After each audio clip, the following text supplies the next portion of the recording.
My name is Stephanie Arel. I have a PhD in theological studies from Boston University. My area of interest is the intersection of religion, psychology, and public life.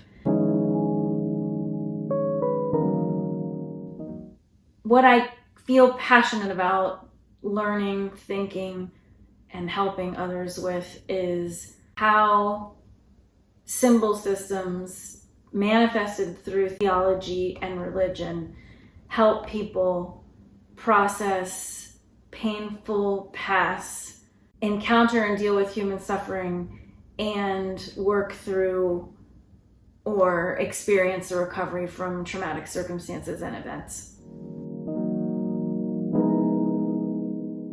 There's a lot to say about symbol systems in general. One of the easiest ways to envision what a symbol system is to think about human language. So it's a code or a series of signs that help us understand each other.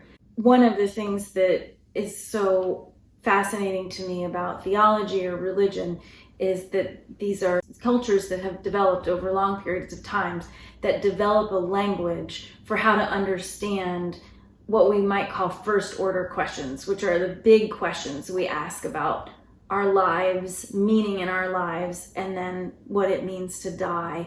That sounds maybe a little bit macabre to say that, but really, statistically, most people start to shift towards thinking about religion and belief in the afterlife as they encounter death. So it's a normal process to undergo and think about what does it mean to say God?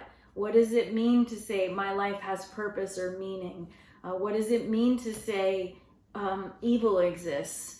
Or that there's good in the world? What does it mean to say hope? All of the religions in the world use particular signs, symbols, and languages to answer those questions.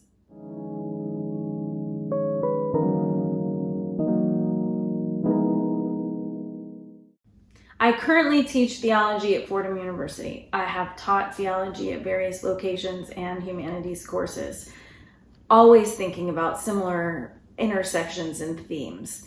One of the assignments I give to my students in a scripture and the human response to trauma course is a hope statement. It's not a technically designed project because one of the central questions that I'm asking is what is hope? What is hope for these students? And it's strategically placed at the end of the course because the beginning of the course is so heavy with thinking about issues around what it means to say trauma that I like to end the class with something that's more forward thinking.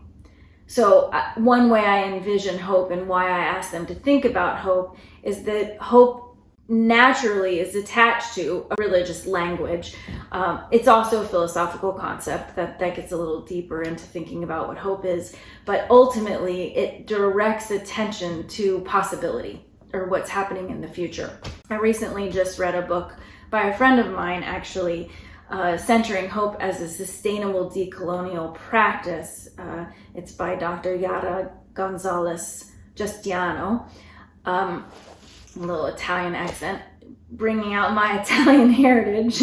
So Yara, I hope that's okay. In the book, she talks about the necessity for hope to be both a practice or an action, but also something that's sustainable, something that we can continue to do. So that takes hope out of this ethereal, impossible encounter and brings it very much into real life practices for us to think about how do we, especially in periods of suffering, and especially after trauma, how do we envision or practice hope? How is hope something that we can continually draw on and engage in that helps us when we do get to those spots in life that seem like they'll never end, or that seem like they're so painful there's not a stop to that pain, or in fact encounter real social issues that seem insurmountable because systems around us aren't facilitating human flourishing.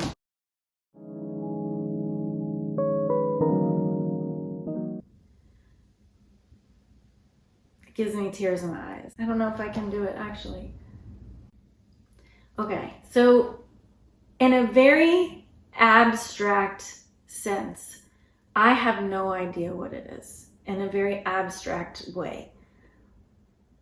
I wonder really if any of us have a full grasp on what it means to say hope, especially when there are real life experiences that feel very hopeless.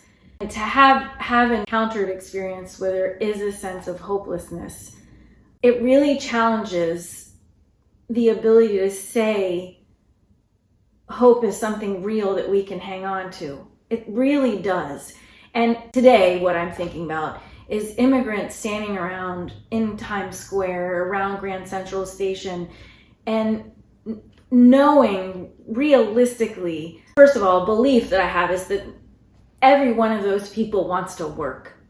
And the system is set up in such a way that all of the basic needs that they have that could be granted with very little work, but some work, it's going to be hard for them to access based on what the laws are in the country, or based on how city politics work, or based on just how logistics work and how it's so difficult to get these processes working really well because they're underfunded.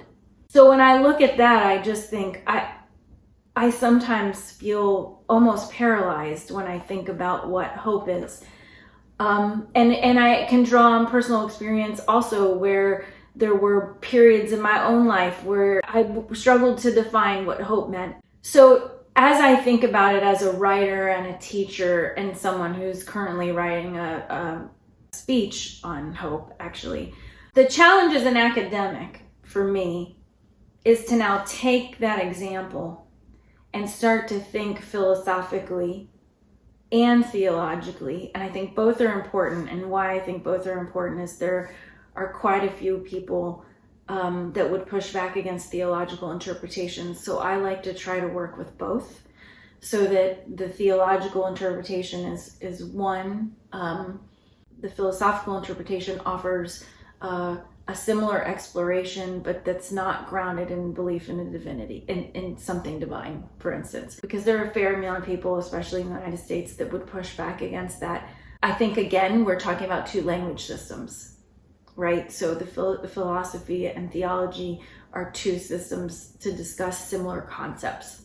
I see hope as something that requires a tremendous amount of internal reflection on the self and the self's capacities to act and be an agent. And it's something we all always have access to, no matter what is happening in our lives, our own self and our own capabilities. Those capabilities rely on factors, but they always exist. The hope for me is in whatever I can do to help people see their own internal capacities to be agents in the world and continue to move forward, or hope.